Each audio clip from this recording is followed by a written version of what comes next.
नमस्ते दोस्तों, मेरा नाम है शेखर आनंद है और मैं आप सबका स्वागत करता हूं मेरे S2 केमिस्ट्री यूट्यूब चैनल पर। जैसे कि पिछले लेक्चर में हमने नॉमेनक्लेचर डिस्कस किया था, आज के इस लेक्चर में हम नया सेगमेंट स्टार्ट करने वाले हैं और वो है जनरल ऑर्गेनिक केमिस्ट्री, जिसमें फर्स्ट सेगमेंट हम आज स्टार्ट करेंगे और वो है breaking of a covalent bond. Okay, तो चलो।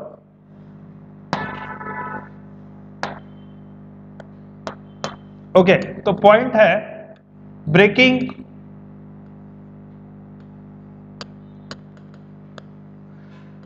Of covalent bond. तो पॉइंट ये है बेटा, जब किसी दो एटम के बीच में जो कोवैलेंट बॉन्ड होता है, वो कोवैलेंट बॉन्ड ब्रेक कौन से फैशन में होता है? तो इसके दो टाइप्स होते हैं। एक होता है उसमें होमोलिसिस, एक होता है होमोलिसिस, जिसका और एक नाम होता है, उसे हम कहते हैं होमोलिटिक फिशन। Homolytic fission. और दूसरा होता है हेट्रोलिसिस। दूसरा होता है हेट्रोलिसिस, जिसका नाम जिसे और एक नाम से जाना जाता है, that is called heterolytic fission. तो वन बाय वन डिस्कस करेंगे। फर्स्ट पॉइंट आज हम डिस्कस करेंगे और वो है होमोलिटिक फिशन या होमोलिसिस। ओके, तो चलो फर्स्ट डिस्कस करते हैं होमोलिसिस क्या होता है। ओके, सपोज बेटा यहाँ पे मैं एक एटम लेता हूँ A और वो ज्वाइंट है एटम B के साथ में। दोनों के बीच में कोवैलेंट बॉन्ड है और आपको पता है कोवैलेंट बॉन्ड है तो दोनों का इक्वल शेयरिंग होगा। एक इलेक्ट्रॉन A का है, एक इलेक्ट्रॉन B का है। बट सपोज कंसीडर करो, इसे अगर हम इस कंपाउंड को हीट करते हैं, ठीक है, तो हीट करने के बाद क्या होता है, ए एटम जो है वो उसका खुद का इलेक्ट्रॉन लेके जाता है और अगर एज ए लेके जाता है तो बी भी लेके जाएगा, बराबर है। तो बी भी यहाँ से इलेक्ट्रॉन लेके जाता है। तो इस फैशन में क्या होता है, वो कोवैलेंट बॉन्ड ब्रेक होता है और ए ने खुद का इलेक्ट्रॉन लेके गया तो उस पर एक आ जाएगा डॉट, यानी उसे बोलते हैं रेडिकल। और बी ने भी एक इलेक्ट्रॉन लेके गया तो उस पर भी एक डॉट आ जाएगा, जिसका मीनिंग होता है रेडिकल। तो इस टाइप का जो फिशन होता है इसे कहते हैं होमोलिसिस। और यहाँ पर ए पे जो डॉट दिख रहा है ना, उसे बोलते हैं रेडिकल, उसे बोलते हैं फ्री रेडिकल। ओके, तो ये होता है होमोलिसिस। तो होमोलिसिस होता क्या है कि जो कोवैलेंट बॉन्ड होता है, सिग्मा बॉन्ड होता है, पाई बॉन्ड होता है, उसमें जो दो इलेक्ट्रॉन होते हैं, दोनों एटम उनका खुद का एक एक इलेक्ट्रॉन लेके जाते हैं और वो कोवैलेंट बॉन्ड ब्रेक हो जाता है। तो उस टाइप के ब्रेकिंग को हम कहते हैं होमोलिसिस या फिर उसे कहते हैं होमोलिटिक फिशन। जब होमोलिसिस होता है तो दोनों एटम के पास एक रेडिकल बनता है, उसी को कहते हैं फ्री रेडिकल। ओके, तो पॉइंट ये है कि होमोलिसिस शो कैसे करते हैं। ये जो एरो मैंने शो किया, ये देखो, ये इसे कहते हैं हाफ एडेड एरो। ओके, और ये हाफ एडेड एरो का मीनिंग होता है कि शिफ्टिंग ऑफ सिंगल इलेक्ट्रॉन। ये एरो अगर आपको कहीं पे दिखे तो उसका मीनिंग ये है कि वहां पे एक इलेक्ट्रॉन ट्रांसफर हो रहा है। ये एरो का टेल है और ये एरो का हेड है। जहां पे हेड है उस एटम के पास वो इलेक्ट्रॉन जाता है और जहां पे एरो का टेल होता है वहां से इलेक्ट्रॉन जाता है, ठीक है। और याद रखो, जब भी ऐसा एरो आपको दिखे तो उसका मीनिंग है कि वहां पे क्या हो रहा है, होमोलिसिस हो रहा है, ठीक है। तो नेक्स्ट पॉइंट ये है कि होमोलिसिस होता कहां पे है। तो होमोलिसिस कौन से कंपाउंड में होता है, तो याद रखो, वो सारे कंपाउंड्स या वो सारी ऑर्गेनिक रिएक्शंस जो हम हाई टेम्परेचर पे करते हैं, हाई टेम्परेचर पे, या फिर वो सारी रिएक्शन जो लाइट के प्रेजेंस में की जाती है, वो सारी रिएक्शन जो इलेक्ट्रिसिटी के प्रेजेंस में की जाती है, ओके, वो सारी रिएक्शंस जो पेरोक्साइड के प्रेजेंस में करते हैं, या फिर रेडिकल के प्रेजेंस में जब हम रिएक्शन करते हैं, तो उन सारी रिएक्शंस के अंदर होमोलिसिस होता है। तो यहां से हम क्या करेंगे, फर्स्ट अल्फाबेट लेंगे H, यहां से लेंगे L, ये E, ये P और ये R। तो आपको याद रखना है हेल्पर। ओके, हेल्पर आपको याद रखना है। तो हेल्पर अगर आपको कहीं पे दिखे तो उसका मीनिंग है कि वहां पे होमोलिसिस होगा। हेल्पर का मीनिंग होता है हीट, इलेक्ट्रिसिटी, लाइट, पेरोक्साइड और रेडिकल। यानी किसी रिएक्शन में अगर आप सिर्फ हीटिंग कर रहे हो तो वहां पे होमोलिसिस होगा। या फिर इलेक्ट्रिसिटी के प्रेजेंस में रिएक्शन करोगे या लाइट के प्रेजेंस में करोगे, पेरोक्साइड के प्रेजेंस में रिएक्शन करोगे या रेडिकल ऑलरेडी रिएक्शन के अंदर है, तो वहां पे 100% होमोलिसिस होता है, ठीक है। और जब होमोलिसिस होता है तो ये रेडिकल बनता है। ओके, ठीक है। तो चलो नेक्स्ट पॉइंट देखते हैं। नेक्स्ट सेगमेंट हमारा है और वो है हेटेरोलिसिस। हेटेरोलिसिस, हेटेरोलिसिस क्या है? हेटेरोलिसिस ये है बेटा, सपोज अगेन ए एटम है और बी एटम है, उन दोनों के बीच में 2 इलेक्ट्रॉन का क्लाउड है। ओके, 2 इलेक्ट्रॉन का क्लाउड है यहाँ पे। लेकिन हेटेरोलिसिस में होता क्या है, जैसे कि आपको पता होगा 2 एटम अगर डिफरेंट होते हैं तो उनमें इलेक्ट्रोनिगेटिविटी डिफरेंस आता है। जैसे सपोज इलेक्ट्रोनिगेटिविटी बी की क्या है, ए से ज्यादा है, तो यहाँ पे क्या होगा, अगर बी की इलेक्ट्रोनिगेटिविटी ए से ज्यादा है तो बी क्या करेगा, ये दोनों इलेक्ट्रॉन खुद की तरफ खींचेगा। तो खींचने की वजह से क्या होगा, ए उसका खुद का इलेक्ट्रॉन लूज करेगा और उस पर आएगा पॉजिटिव चार्ज, और बी जो है वो दोनों इलेक्ट्रॉन गेन करेगा, लेकिन उसने ए के कितने इलेक्ट्रॉन लिए, एक ही इलेक्ट्रॉन लिया, तो उस पर आएगा निगेटिव चार्ज। तो इस टाइप से जब कोई कोवैलेंट बॉन्ड ब्रेक होता है तो उसे कहते हैं हेटेरोलिसिस।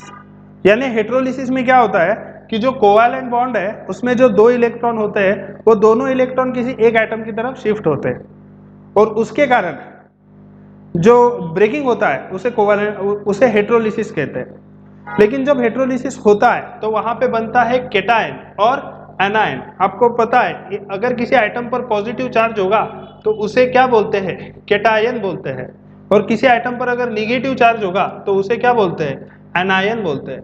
तो याद रखो, जब हेटेरोलिसिस होगा उस केस में क्या बनेगा, केटायन बनेगा और एनायन बनेगा। ओके, और ये जो हेटेरोलिसिस है ये शो कैसे करते हैं, ये शो करते हैं बेटा इस साइड, इस एरो से, इसे कहते हैं फुल हेडेड एरो। और फुल हेडेड एरो का मीनिंग होता है कि शिफ्टिंग ऑफ 2 इलेक्ट्रॉन्स। ये जो एरो दिखेगा ना आपको कहीं पे भी, अगर आपको ऐसा एरो दिखे तो उसका मीनिंग है कि वहां पे 2 इलेक्ट्रॉन का ट्रांसफर हो रहा है। जहां से एरो स्टार्ट होता है वहां से इलेक्ट्रॉन का ट्रांसफर हो रहा है, और जहां पे उस एरो का हेड है, जैसे कि ये हेड है, तो वहां पे उस एटम के पास वो इलेक्ट्रॉन जा रहे हैं। ओके, ठीक है, इसे फुल हेडेड एरो कहते हैं।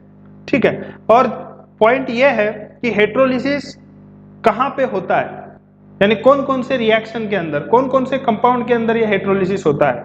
तो याद रखो, जब भी कोई ऑर्गेनिक की रिएक्शन आप पोलर मीडियम में करोगे, ओके, कौन से मीडियम में करोगे, पोलर मीडियम में अगर आप कोई रिएक्शन करते हो तो 100% वो हेटेरोलिसिस से जाती है पोलर मीडियम में। पोलर मीडियम का मतलब होता है कि एक्वियस मीडियम में करोगे, अल्कोहलिक मीडियम में करोगे, या किसी ऑर्गेनिक सॉल्वेंट में करोगे, पोलर सॉल्वेंट में करोगे, तो उन सारे सॉल्वेंट के अंदर कौन सा ब्रेकिंग होता है, वो होता है हेटेरोलिसिस या फिर हेटेरोलिटिक फिशन।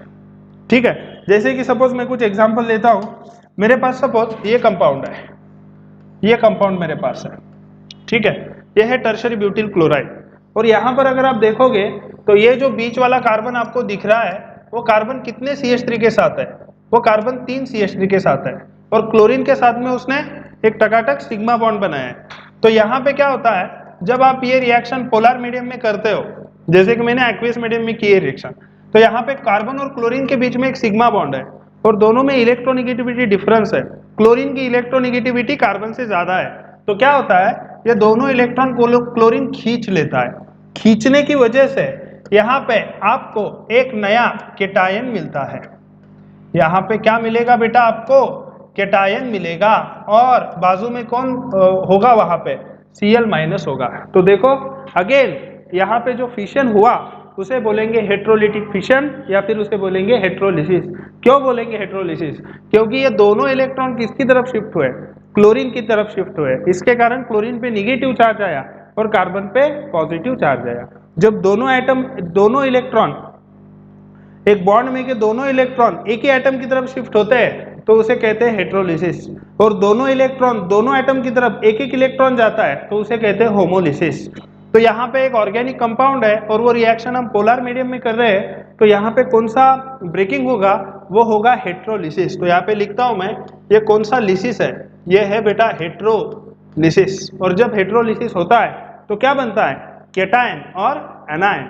यहाँ पे एरो देखो, एरो यहाँ पे दिख रहा है आपको, ये एरो का टेल है, ये एरो का हेड है। जहाँ पे हेड होता है वहां पे इलेक्ट्रॉन जाते हैं, जहाँ पे टेल होता है वहां से जाते हैं। तो यहाँ से इलेक्ट्रॉन इसकी तरफ आ रहे हैं, क्लोरीन की तरफ, तो क्लोरीन पे निगेटिव और कार्बन पे पॉजिटिव।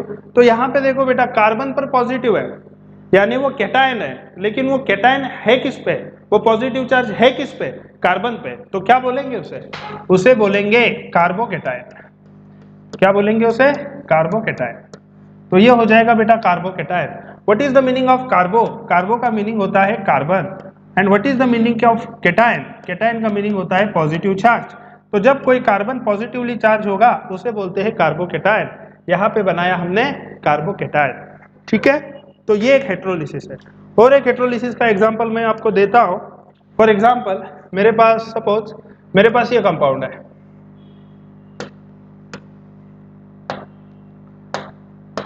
ठीक है, मेरे पास ये कंपाउंड है, ये कंपाउंड है मिथिल लिथियम। यहाँ पे आपको पता है इन दो एटम के बीच में एक बॉन्ड है। यहाँ पे CH3 और लिथियम के बीच में बॉन्ड है। यहाँ पे CH3 और लिथियम के बीच में बॉन्ड है, कोवैलेंट बॉन्ड है।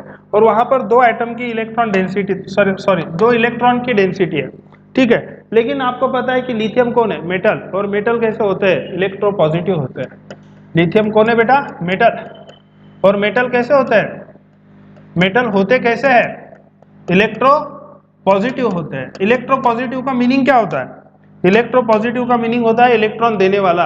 लिथियम खुद होके कार्बन से कहता है कि ये दो इलेक्ट्रॉन आप ले लो। ओके, ठीक है, दोनों इलेक्ट्रॉन किसे देता है? लिथियम, कार्बन को। और वो एरो शो कर रहा है कि इलेक्ट्रॉन यहाँ से कार्बन पे जा रहे हैं। तो क्या होगा यहाँ पे अगर आप देखोगे तो कार्बन के पास कितना हाइड्रोजन है? 3 हाइड्रोजन है। और उस पे उसने दोनों इलेक्ट्रॉन ले लिए, तो उस कार्बन पर कौन सा चार्ज आएगा? निगेटिव। और लिथियम पर कौन सा चार्ज आएगा? पॉजिटिव चार्ज आएगा।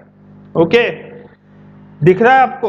तो यहाँ पे देखो कार्बन पर निगेटिव चार्ज है, यानी कौन है कार्बन? एनायन। ओके, लेकिन ये चार्ज किस पे है? कार्बन पर है। तो क्या बोलोगे? कार्बेनियन। क्या बोलोगे इसे? कार्बेनियन। और लिथियम कैटायन यहाँ पे जनरेट हुआ। तो इस तरीके से ऑर्गेनिक कंपाउंड के अंदर कार्बन के इलेक्ट्रॉन कोई आइटम लेके भी जाता है तो कार्बोकेटायन बनता है। और कोई कुछ आइटम्स ऐसे होते हैं, कुछ एलिमेंट्स ऐसे होते हैं, नॉर्मली मेटल्स होते हैं जो इलेक्ट्रो पॉजिटिव होते हैं, तो वो एटम या एलिमेंट कार्बन को इलेक्ट्रॉन देते हैं और वहां पर भी हेट्रोलिसिस होता है। लेकिन जब ये हेट्रोलिसिस होता है तो कार्बन पर निगेटिव चार्ज आता है। और जब कार्बन पर निगेटिव चार्ज आता है तो उसे क्या बोलते हैं? कार्बेनियन बोलते हैं। ओके, तो इस तरीके से हमने डिस्कस किया कि जब हेट्रोलिसिस होगा तो कार्बोकेटायन बनता है और कार्बेनियन बनता है। और जब होमोलिसिस होगा तो फ्री रेडिकल बनता है। ओके, और हेट्रोलिसिस होगा कहाँ पे? हेट्रोलिसिस होगा पोलर मीडियम में। लेकिन होमोलिसिस होगा कहाँ पे? होमोलिसिस होता है हीट के प्रेजेंस में, इलेक्ट्रिसिटी, लाइट, पेरोक्साइड और रेडिकल के प्रेजेंस में ये होता है। तो ओवरऑल आपने दो टॉपिक, दो पॉइंट्स यहाँ से क्लियर किए होंगे। एक होता है होमोलिसिस और एक होता है हेट्रोलिसिस। और पूरी ऑर्गेनिक केमिस्ट्री में ये दो एरो आप बहुत बार देखोगे बेटा, बहुत बार देखोगे इन दो एरो को। इसका मीनिंग होता है ट्रांसफर ऑफ सिंगल इलेक्ट्रॉन और इसका मीनिंग होता है ट्रांसफर ऑफ 2 इलेक्ट्रॉन्स। ये एरो अगर आपको दिखे तो उसका मीनिंग है होमोलिसिस, और ये एरो अगर आपको दिखे तो इसका मीनिंग है हेट्रोलिसिस। ओके।